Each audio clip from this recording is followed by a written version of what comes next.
আসসালামু আলাইকুম, welcome back to my channel Razia blog and cook. তো দেখো, প্রতিদিনের মতো নতুন আরেকটি রেসিপি নিয়ে চলে আসলাম তোমাদের সামনে। তো হ্যাঁ, আজকে আমি তোমাদেরকে ছানার ডালনা বানিয়ে দেখাবো খুব সহজভাবে এবং ঘরোয়া পদ্ধতিতে। একদম পারফেক্ট কিভাবে ছানার ডালনা বানাতে হয় সেটাই তোমাদের সঙ্গে শেয়ার করব। অনেকের নাকি ডালনা রান্না করলে শক্ত হয়ে যায়, তো কিভাবে ডালনা রান্না করলে শক্ত হয় না, একদম নরম স্মুথ হয়, তো সেটাই তোমাদের সঙ্গে শেয়ার করব। তো চলো, আশা করি ভিডিওটি না টেনে আমার সঙ্গে থাকবে। তো এখন ভিডিওটি শুরু করা যাক। তো দেখো, এখানে আমি ছানা নিয়েছি। তো এখানে হাফ লিটার দুধের ছানা বের করে নিয়েছি আমি আগেই। তো সেই ছানাগুলো ভালোভাবে আমি মুছে নেব। তো এই ছানার ডালনা বানানোর জন্য এই ছানাটা যত ভালোভাবে স্মুথভাবে তোমরা মুছে নেবে তত ভালো এবং সফট ডালনার রেসিপি তৈরি হবে। কিন্তু তোমরা যত ভালোভাবে এটা মুছে নেবে, আমি আবারও বলছি, তত ভালো নরম এবং স্পঞ্জি ডালনার যে শেপটা সেটা কিন্তু খুব সুন্দর সফট এবং তুলতুলে হবে। তো দেখো, মুছে নেওয়া আমার কমপ্লিট হয়ে গেছে। আমি একটা ডো তৈরি করে নিয়েছি। তো তোমাদেরকে দেখাচ্ছি কতটা স্মুথ হয়েছে এই ছানাগুলো। তো এখন আমি একটা একটা করে এগুলো পেঁয়াজুর আকারে শেপ দেব। তো তোমরা চাইলে লম্বা অথবা চারকোনা, গোল, যেটা খুশি তোমাদের যেমন ভালো লাগে তেমন শেপ দিয়ে নিও। তো আমি পেঁয়াজুর আকারে শেপ দিয়ে নিচ্ছি। তো আমি একে একে সবগুলো শেপ দিয়ে নিচ্ছি, দেখো।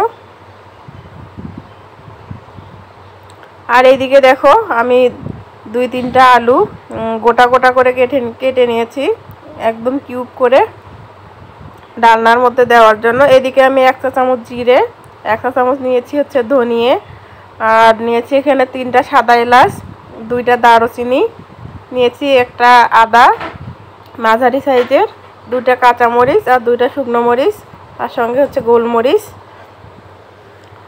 তো ওগুলো আমি এখানে পেস্ট বেটে, শিলনোড়াতে বেটে আমি পেস্ট তৈরি করে নেব। তো তার আগে দেখো, আমি চুলায় একটা কড়াই বসিয়ে দিলাম, তার মধ্যে দিয়ে দিলাম পর্যাপ্ত তেল। তো তোমরা এখানে তেলের বদলে কিন্তু ঘিও ব্যবহার করতে পারো। তো আমি এখন একটা একটা করে এগুলো ভেজে নেব। তো দেখো, সবগুলোই আমি দিয়ে দিয়েছি। আমার 4টা হয়েছে ছানার বড়াগুলো কিন্তু 4টা হয়েছে আমার। তো এগুলো আমি মিডিয়াম আঁচে ভেজে নেব, তা না হলে কিন্তু উপরটা খুব সহজেই পুড়ে যাবে কিন্তু ভিতরটা কাঁচা থেকে যাবে। তো দেখো, এক পাশটা হয়ে গেছে, তো আমি আরেক পাশটা উল্টে দিচ্ছি। তো একদম নিরামিষ, তোমরা যে কেউ পূজা পার্বণের দিনে এই ছানার ডালনাটা রান্না করতে পারো। আশা করি তোমাদের মুখে লেগে থাকবে। একদম নিরামিষ রান্না, কোনো রকমের রসুন এবং পেঁয়াজ ছাড়া। গরম ভাতের সঙ্গে কিন্তু জাস্ট ওয়াও। তো দেখো, খুব সুন্দর করে ভেজে নেওয়া হয়ে গেছে। তো আমি একটা একটা করে এখন এগুলো তেল ঝরিয়ে উঠিয়ে নেব।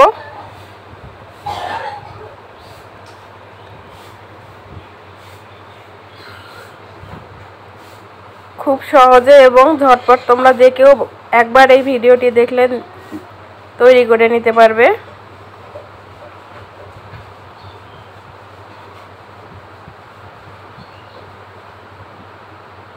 তো এখন আমি ফোড়ন দেব, আর কোনো তেল ব্যবহার করব না। আমি তেলের মধ্যে একটা শুকনো মরিচ আর একটা তেজপাতা দিয়ে দিলাম। তো এগুলো আমি হালকাভাবে ভেজে নেব। তারপর দেখো, যে শুকনো উপকরণগুলো তোমাদেরকে দেখিয়েছিলাম সেগুলো আমি বেটে নিয়েছি, সেগুলো আমি খুব সুন্দর কষিয়ে নেব। যতক্ষণ না তেলটা ভেসে উঠছে ততক্ষণ পর্যন্ত আমি এগুলো কষাতেই থাকবো। এখন আমি বাকি উপকরণগুলো এটাতে অ্যাড করব। দিয়ে দিচ্ছি স্বাদ মতো লবণ। তো তোমরা স্বাদ বুঝে দিয়ে দিও। আমি 1 চা চামচ দিয়ে দিলাম, আর দিয়ে দিলাম 1/2 চা চামচ হলুদের গুঁড়া। দিয়ে আমি খুব সুন্দরভাবে দেখো মিক্স করে নিচ্ছি।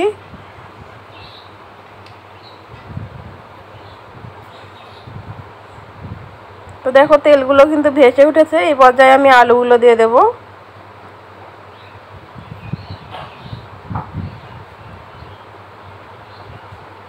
তো আলুগুলো দেওয়ার পর আমি 3 থেকে 4 মিনিট খুব ভালোভাবে কষিয়ে নেব।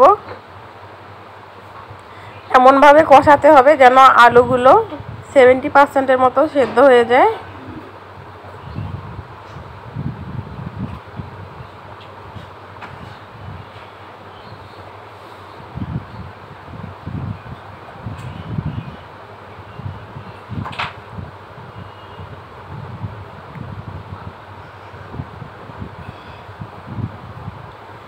তো দেখো কষাতে কষাতে এক পর্যায়ে তেলগুলো ভেসে উঠেছে। তো এখন আমি দিয়ে দেব পানি।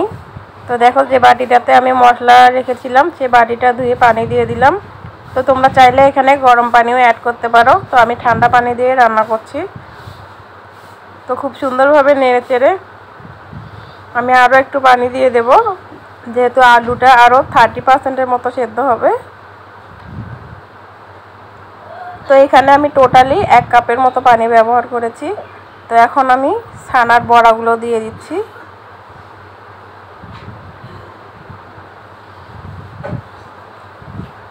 তারপর আমি দিয়ে দিলাম 2টা কাঁচামরিচ।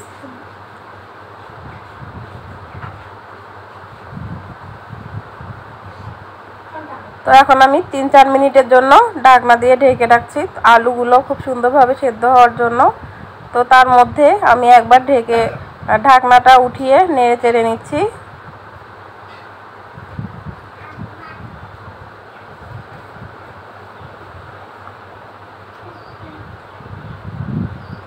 এখন দিয়ে দিচ্ছি 1/2 টিস্পুন চিনি।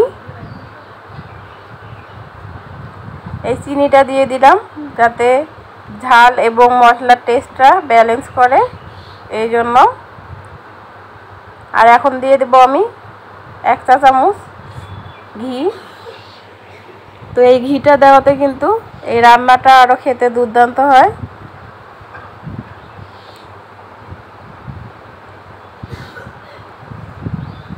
তো ভালোভাবে নেড়ে চেড়ে আমি আরও 2 মিনিট রান্না করে নামিয়ে নেব।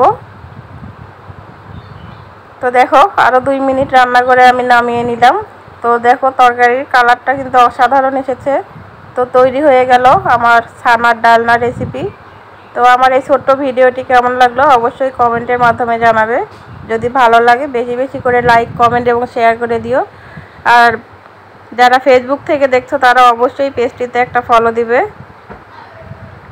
তাহলে আমি নতুন কোনো ভিডিও দেওয়ার সঙ্গে সঙ্গে পৌঁছে যাবে তোমাদের কাছে নোটিফিকেশন। তো আমি প্রতিদিন অনেক কষ্ট করে তোমাদেরকে ভিডিও দেই। তো তোমরা জানো না একটা ভিডিও তৈরি করতে অনেক কষ্ট হয়। ভিডিও করা, এডিট করা, ভয়েস দেওয়া, তারপর আবার সেটা পোস্ট করা, ডিসক্রিপশন বক্সে অনেক কিছু লিখতে হয়। তো যারা ভিডিও করে তারা অবশ্যই জানে এই ভিডিও করতে কতখানি কষ্ট হয়। তো দেখো আমি একটা তোমাদেরকে কেটে দেখাচ্ছি। তো দেখো মাশাআল্লাহ অনেক নরম হয়েছে কিন্তু, আর খেতে কিন্তু অসাধারণ হয়েছিল। তো আজকে এই পর্যন্তই। ভালো থেকো, সুস্থ থেকো। আসসালামু আলাইকুম।